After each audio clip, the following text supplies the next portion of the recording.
La pêche, mais pas sous son apparence ordinaire dans l'imaginaire collectif. Elle est souvent perçue comme une activité de subsistance ou un loisir calme pratiqué au bord de l'eau. Mais qu'en est-il de la pêche sportive? Dans ce reportage, nous vous amenons à la découverte de Pêche Sportive Club, un groupe de passionnés qui promeut une autre façon de vivre la mer.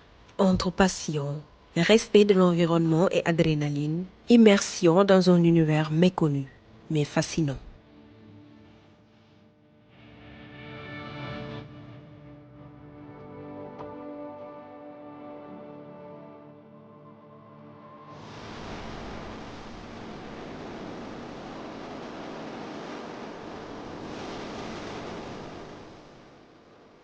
Plage de Gadaye, au matin du mois de mai, Pape Diallo, président du club, est déjà sur place. Autour de lui, les membres du club s'affairent. Canne, appât, gilet, tout est prêt pour une nouvelle aventure. Aujourd'hui, on est là avec les membres staff du club Pêche Sportive Club du Sénégal.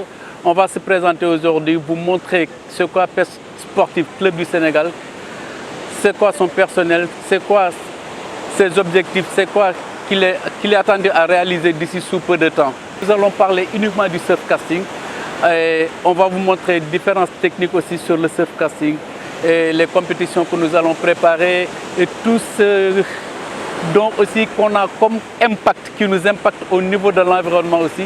On aura l'occasion d'en parler un peu de ça aussi. Cap, en fait, c'est juste prendre le cap. C'est juste comme on dit, je prends cap nord, cap sud. C'est juste pour prendre le cap. Le pêche, bon, on est des pêcheurs. C'est notre passion. Sénégal, c'est notre pays. On a quitté Cap Pêche.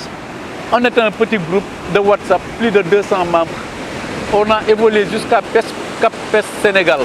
Cap Pêche Sénégal avait un objectif de faire des découvertes, de faire des compétitions de pêche, de faire des trucs. À travers là que la fédération nous a dit, ce que vous faites, c'est ce que nous cherchons pour le Sénégal aussi. On va travailler ensemble à ce qu'on vous aide à réaliser ça. Créé par des amoureux de la mer et de la pêche, le club voit le jour avec l'ambition de structurer et de promouvoir la pêche sportive au Sénégal. Aujourd'hui, il regroupe des membres venus d'horizons divers, professionnels, amateurs, jeunes et anciens, tous animés par une même volonté, pratiquer une pêche respectueuse et compétitive. Pêche Sportive Club, c'est d'abord une passion commune. La vice-présidente du club, Nati, nous en dit un peu plus. Le club de pêche a commencé vraiment en aparté, des groupes de passionnés en tout cas de pêche. Donc on a commencé par un petit groupe WhatsApp qu'on a appelé Cap Pêche Sénégal. Et c'est au fur et à mesure qu'on s'est développé dans nos activités qu'on s'était dit qu'on devait formaliser pour pouvoir inclure plus de personnes mais également offrir d'autres services. Donc on a eu l'agrément du ministère en 2024, donc on est très jeune, on est en train de se développer, on a besoin de soutien donc aux bonnes volontés. Alors toute personne qui est passionnée par la pêche, même si vous n'avez pas d'expérience, vous pouvez venir. Sur place, il y a des personnes qui s'y connaissent et qui donnent des cours, qui partagent également leur expérience. Donc c'est vraiment ouvert à tout le monde. Si vous êtes professionnel également, vous pouvez venir. On forme un bon groupe d'amis, on passe du bon temps ensemble. On a quelques activités qu'on essaie de mettre en place. Donc des cours de pêche pour les débutants. Comme moi, je suis toujours débutante, donc je continue à apprendre. On a des sorties communautaires. On essaie de trouver des sites comme les îles du Saloum ou bien en Casamance pour pouvoir pêcher en groupe. Ou bien tout simplement à Dakar au niveau des plages, on peut se réunir de manière spontanée. Donc c'est vraiment une communauté qui décide de sortir ensemble et de pêcher ensemble.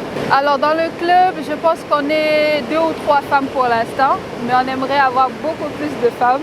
Comme ça peut-être qu'on aura une équipe féminine de pêche. Pour mieux comprendre ce qu'est réellement cette discipline, nous avons tendu notre micro à Cherfal, membre du club et commissaire à la Fédération sénégalaise de pêche.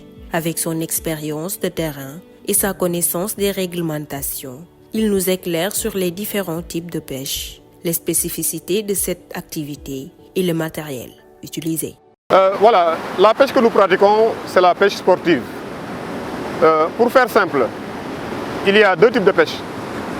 La pêche commerciale ou industrielle ou artisanale destinée à un gain financier. On pêche, on fait des prises et on commercialise. Mais nous, la pêche que nous pratiquons, la pêche sportive, est une pêche que nous faisons par passion, à la base. Même si souvent on a des poissons qu'on amène dans nos frigos, mais c'est par passion. On peut souvent passer la nuit dehors avec nos cannes, avec le froid, et rentrer sans un seul poisson. Et pourtant, dès le lendemain, on y retourne. Donc c'est d'abord la passion. Maintenant, pourquoi pêche sportive? Mais parce que, à titre d'exemple, il y a 3 mois de cela, on a combattu, moi et mes coéquipiers, on était 3, sur un seul poisson pendant 1h13 minutes. Et pendant tout ce temps, on a fait tous les efforts possibles. C'était presque à la fin. J'avais l'impression d'avoir joué un match de football. Parce que le poisson était récalcitrant et ne voulait pas sortir. Donc on a fait 1h13 minutes sur un poisson, à tirer, à avancer, à reculer, à se courber pour pouvoir le sortir. Parce qu'il fallait réagir par rapport à ses caprices. Donc la pêche sportive, c'est du sport à la base. C'est du sport. Parce que déjà, quand vous lancez 100 fois, vous rentrez chez vous, vous prenez donc des pommades. C'est sûr, pendant presque 48 heures, tu ne peux rien faire. C'est comme si, comme je l'ai dit tantôt, tu as joué un match de football. Donc voilà le type de pêche que nous pratiquons. Et spécialement là, on pratique le surf casting. Là, le surf casting, c'est une forme de pêche qui est un peu différente de la pêche en haute mer. Pour la pêche en haute mer, on utilise un matériel adéquat, des cannes plus courtes et plus robustes. Pourquoi? Parce qu'on n'a pas besoin de lancer loin, parce que déjà on est en haute mer. Il suffit donc de jeter son plomb vers le bas, et selon le type de pêche qu'on fait, on n'a pas besoin de lancer loin. Ou bien on fait traîner des leurres pour accrocher le poisson, parce qu'on est déjà en pleine mer. Mais là, c'est le surf casting, c'est-à-dire une pêche qui consiste à appâter un plomb avec des hameçons et à jeter la ligne sur 100 mètres, sur 80 mètres. Ça dépend de l'endroit où se trouvent les poissons. Et après, on met la canne dans son support et on attend la touche. Comme vous avez pu le constater, parce que déjà, j'ai fait 3 poissons. On a déjà, depuis qu'on a créé ce club, on a déjà organisé une compétition à Ndiokop, à quelques kilomètres de Kayar.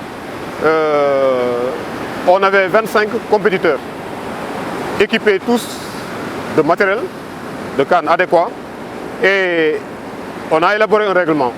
La commission technique à laquelle j'appartiens avait élaboré un règlement qui s'adapte au règlement international, parce qu'il y a un règlement international pour tous les types de pêche. Voilà. Il y avait donc, disons, un répertoire de tous les types de poissons, parmi les espèces les plus communes pêchées à Dakar et au Sénégal. Et pour chaque type de poisson, on avait attribué un certain nombre de points et de bonus. Parce qu'on connaît les espèces de poissons, on connaît leur comportement et la chance de les attraper. Et même de les sortir de l'eau par rapport à leur comportement. Donc pour chaque espèce, on avait donné donc un nombre de points. À la fin des pêches, on répertorie toutes les prises et à chaque pêcheur, on attribue un certain nombre de points pour après faire un classement. Voilà, pour le type de pêche que nous pratiquons, qui est la pêche au surf casting.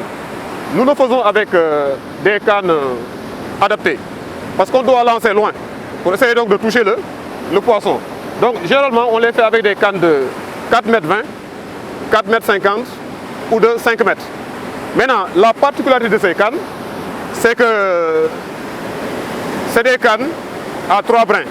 C'est 3 éléments séparés qu'on emboutit pour avoir la longueur espérée.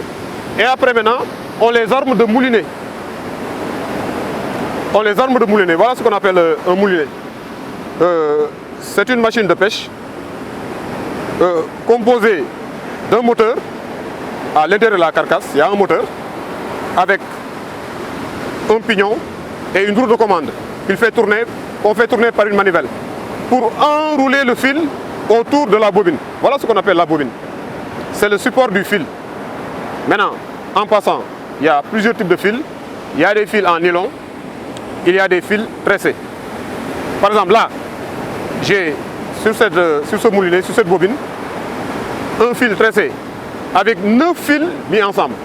C'est très fin et c'est extrêmement solide. Maintenant, l'avantage des fils tressés, c'est qu'on peut descendre en diamètre. On peut pêcher avec un fil très fin, ce qui permet de charger la bobine avec des centaines de mètres. Par exemple, cette bobine, avec ce fil, j'ai 500 mètres de fil autour. Et la conséquence, c'est quoi? C'est que je peux lancer les 100 mètres pour apporter le poisson. Et si je prends un gros qui prend du fil pour éviter la casse, je dois un peu le libérer pour lui laisser prendre du fil, tout en gardant une marge qui me permet de le combattre pour le sortir. Donc il peut prendre 200 mètres, il peut prendre 300 mètres. Et arrivé à un certain moment, le poisson va se fatiguer et va se laisser ramener vers le bord. Et c'est en ce moment maintenant que je commence maintenant à faire tourner ma machine, à m'aider de la canne, parce qu'il y a une force qui se combine, la force des engrenages, du moulinet, qui permet donc de prendre du fil et de ramener le poisson. Il y a aussi la souplesse de la canne, qui dès que le poisson tire, se courbe. Mais dès que le poisson lâche du laisse, la canne revient à sa position initiale. Donc c'est l'action combinée de la canne et du moulinet qui lui sert d'armature qu'on ramène le poisson. Et comme je l'ai dit en début d'entretien, il nous arrive souvent de faire plus d'1 heure de temps sur un poisson. Voilà. Souvent même, on se casse complètement les bras et on se relaie. Une fois fatigué, on donne la canne à un camarade qui manœuvre. S'il est fatigué, on reprend jusqu'à ce que le poisson sorte. Mais ça dépend, ça dépend. Bon, évidemment, ces derniers temps, avec la surpêche, beaucoup de gros poissons ne s'approchent plus du bord. Parce que cette pêche du bord, si le poisson est à 200 mètres, vous ne pouvez pas le toucher. Mais heureusement, à un certain moment de la journée, même les gros poissons ont envie de revenir jusqu'à hauteur des vagues, donc jusqu'au bord. Parce que c'est à ce niveau où les vagues creusent les fonds sableux pour sortir des crevettes, des moules qui servent de nourriture aux poissons. N'est-ce pas? Donc à un certain moment de la journée, les gros poissons peuvent s'approcher pour manger. Et c'est en ce moment qu'ils sont à la portée de nos cannes, pour qu'on puisse les prendre. À travers ces actions, Pêche Sportive Club révèle un autre visage du rapport à l'océan. Plus conscient, plus technique, mais toujours passionné. En mêlant sport, sensibilisation et engagement écologique, ses membres contribuent à faire évoluer les mentalités autour de la mer. Une chose est sûre, cette pratique encore peu connue du grand public mérite d'être mise en lumière, car chaque lancé, il y a une passion et un profond respect pour la vie marine.